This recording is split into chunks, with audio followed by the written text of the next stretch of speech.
Acum vreau să aduc câteva citate din Niti Shastra de Chanakya Pandit. Iată una din ele. Zeița bunăstării Lakshmi, de bună ei voie, vizitează locurile unde sunt prețuiți și stimați cei erudiți, învățați, unde fără pierderi se păstrează roadele de grâne și unde nu se ceartă soțul și soția. Deci zeița bunăstării Lakshmi de bună voie vizitează locurile unde sunt prețuiți cei erudiți, unde se păstrează fără pierderi roadele de grâne și unde nu se ceartă soția și soțul.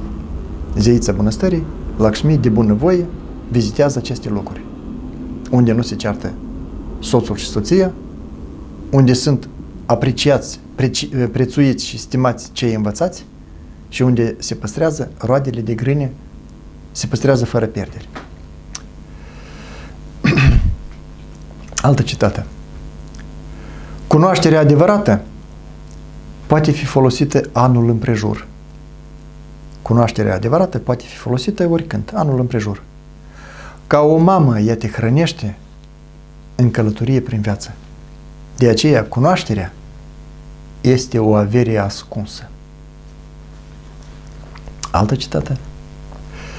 Caritatea, când omul jertfește ceva din bunurile sale pe care le are, pentru a ajuta pe alții, această acțiune înlătură sărăcia.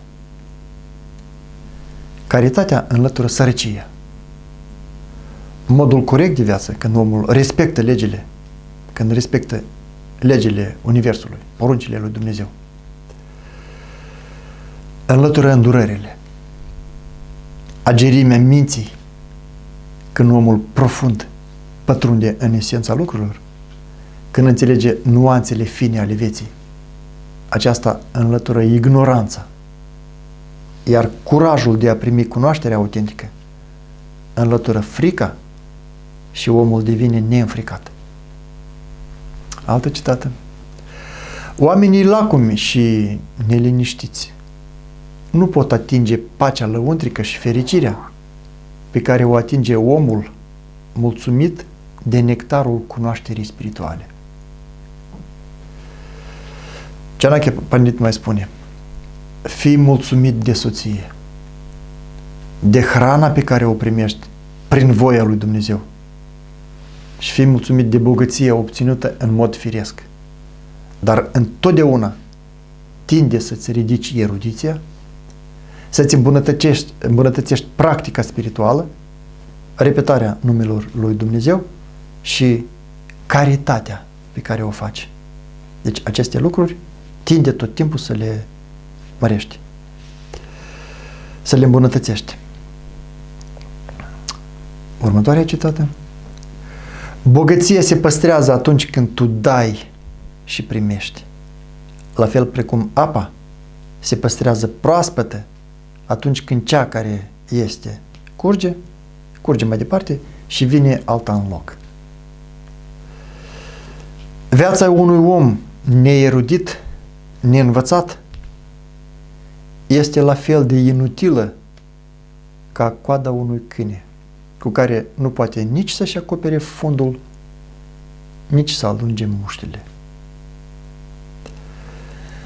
Cu puterea rațiunii caută sufletul în corp, precum cauți aroma în floare, uleiul în semințe, focul în lemne, untul topit în lapte și zahărul în trestie de zahăr. Un om înțelept dă bogăția ta, o om înțelept, dă bogăția ta numai celor destoinici. Deci aceasta este o adresare. Om înțelept, dă bogăția ta numai celor destoinici. S-a terminat cu cunoașterea dacă nu este folosită în practică? S-a terminat cu omul dacă se află în ignoranță? S-a terminat cu armata fără general, deci fără conducător. Aceasta a fost citata. Când omul învață lucruri favorabile pentru viață, adică când erudiția omului îl aduce la succes adevărat, iar folosirea corectă a banilor aduce bogăție. Faptele negândite strică reputația. Lenea în a crește erudiția distruge cunoașterea omului, iar cheltuielile negândite irosesc bogăția. Altă citată. Cei tineri, frumoși, bogați și cei care provin din familii onorate sunt inutili fără erudiție, adică dacă nu posedă cunoștințe bune pentru viață. El spune că nu trezi câinele care doarme, șarpele, veaspa, tigru care doarme, regele, copilul care doarme și nu trezi prostul. Fiindcă întreaga viața unui om prost este somn. Aceste creaturi, când le trezești, se scoală în dispoziție sau se trezesc în dispoziție rea și numai decât te vor mușca, te vor înțepa, te vor agresa cumva. Viața atârnă pe un fir de păr, bogăția este iluzorică, moartea se furișează tiptil. De aceea trebuie imediat să începem să facem fapte bune. Altă citată. Adevăratul înțelept se uită la soția altuia ca la o mamă, la bogăția altuia ca la pământ, iar îndurările și bucuriile altor creaturi vii le percepe ca ale sale. La fel precum picăturile mici de apă treptat umplu vasul, la fel și omul treptat umple viața sa cu cunoaștere, pioșenie și bogăție. Adică mai întâi cunoștințele sunt cele pe care le acumulează omul. Apoi face fapte bune, acumulând pioșenie în acest mod, prin fapte bune, bazându-se deja pe aceste cunoștințe acumulate, și numai mai apoi la el vine bogăția. Și numai o asemenea bogăție aduce omului folos, când el știe cum și pentru ce corect să o folosească. Și el spune că chiar și un om măreț pierde bogăția sa dacă poartă haine murdare, dacă nu-și curăță dinții, dacă vorbește cuvinte urâte și doarme după răsăritul soarelui. Adică, încă o dată mai spun că foarte interesant. Chiar și un om măreț pierde bogăția sa dacă poartă haine murdare, dacă nu-și curăță dinții, dacă vorbește cuvinte urâte și doarme după răsăritul soarelui. El întreabă, poate fi cioara numită vultur numai de aceea că s-a așezat pe vârful muntelui? Omul se întâlnește după haină, după exterior, dar se petrece după cunoaștere, după interior. Noi am auzit această zi. Citată. De dragul bogăției nu merge la îndurări, nu merge împotriva legilor moralei, nu merge împotriva legilor universului. Cuvintele bune plac la toți, de aceea e bine să fim amabili cu fiecare. Doar cuvintele bune nu au sfârșit și nu ne costă nimic să le spunem. Și la binele și la răul altora e bine să răspundem doar cu bine. Deci, și la binele și la răul altora e bine să răspundem doar cu bine. Dragi prieteni, am spus că relațiile bune, relațiile dulci, tot sunt bogăție. Și iată acum câteva fraze despre relații, despre familie. Familia va fi nefericită dacă este creată prin divorț, adică dacă se divorțează cu cineva pentru a se căsători cu altcineva. Familia va fi nefericită dacă părinții nu sunt mulțumiți de crearea acelei familii. Dacă nu se primește aprobarea celor seniori, deci cei mai mari dacă nu ne dau acordul la o asemenea familie, sau dacă se creează cu dorința de a trăi mai departe de părinți, sau dacă se creează din cauza gravidității neplanificate. Deci asemenea familie nu va fi fericită, dar va fi nefericită. Dacă soția se gândește la alt bărbat, pe soț îl așteaptă doar neplăceri. Dar de regulă soția începe să se gândească la alt bărbat atunci când pofta trupească la bărbat este prea mare și el se gândește și la alte femei. Și atunci soția lui începe să se gândească la alt bărbat. Exteriorul reflectă interiorul. Noi toate situațiile din viață singuri ni le creăm. Și dacă soția începe să se gândească la alt bărbat, atunci pe soț îl așteaptă mari neplăceri în viață.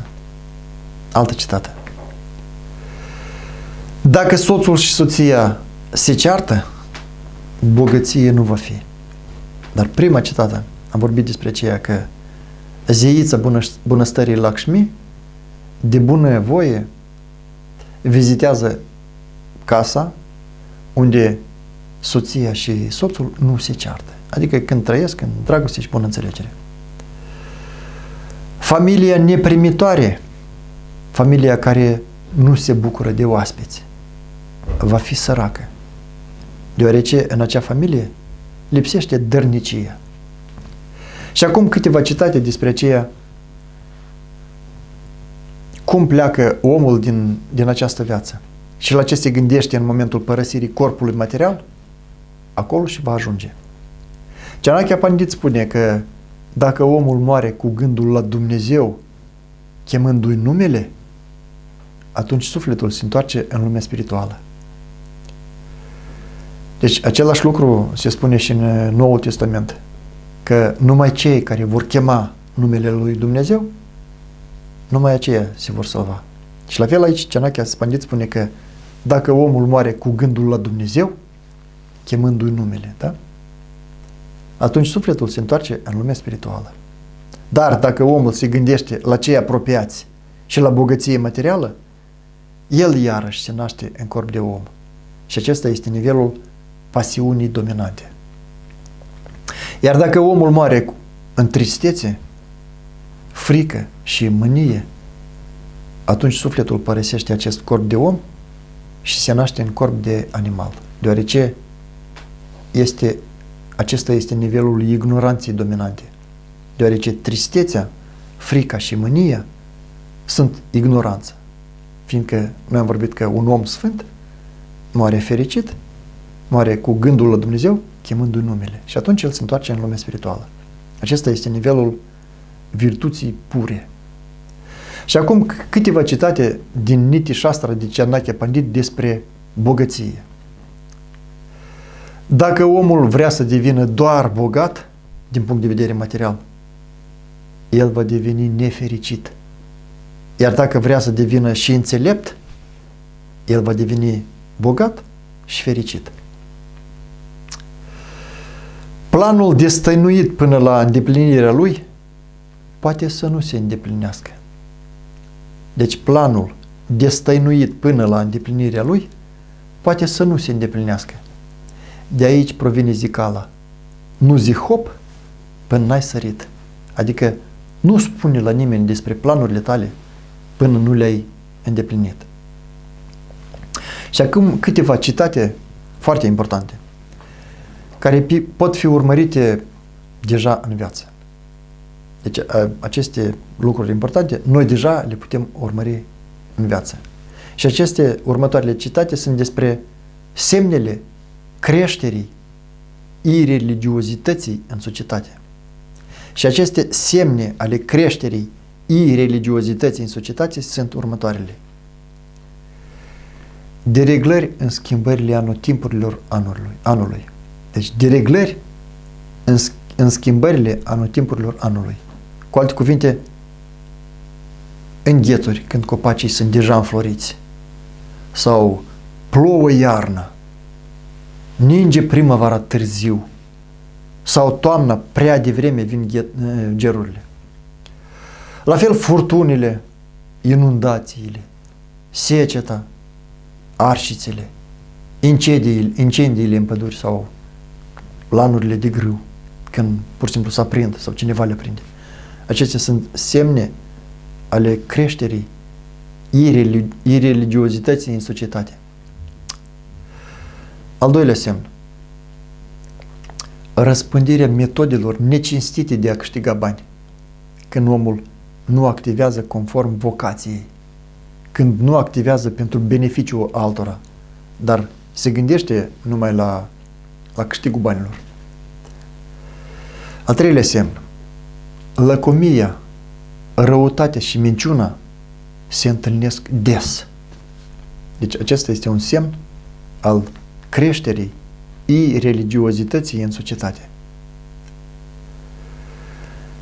Alt semn.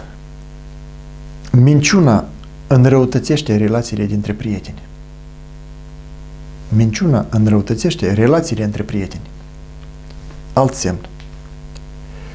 Membrii familiei încetează treptat să se mai înțeleagă unul cu altul. Membrii familiei încetează treptat să se mai înțeleagă unul cu altul. Cearta între părinți și copii, între frați și surori. Și acestea toate sunt semne ale creșterii ireligiozității în societate. Și alt semn este: între soț și soție nu există înțelegere. Se îndesesc certurile. Și divorțurile ne vorbesc despre acest lucru. Acestea, după Chanakya Pandit, sunt semnele creșterii ireligiozității în societate.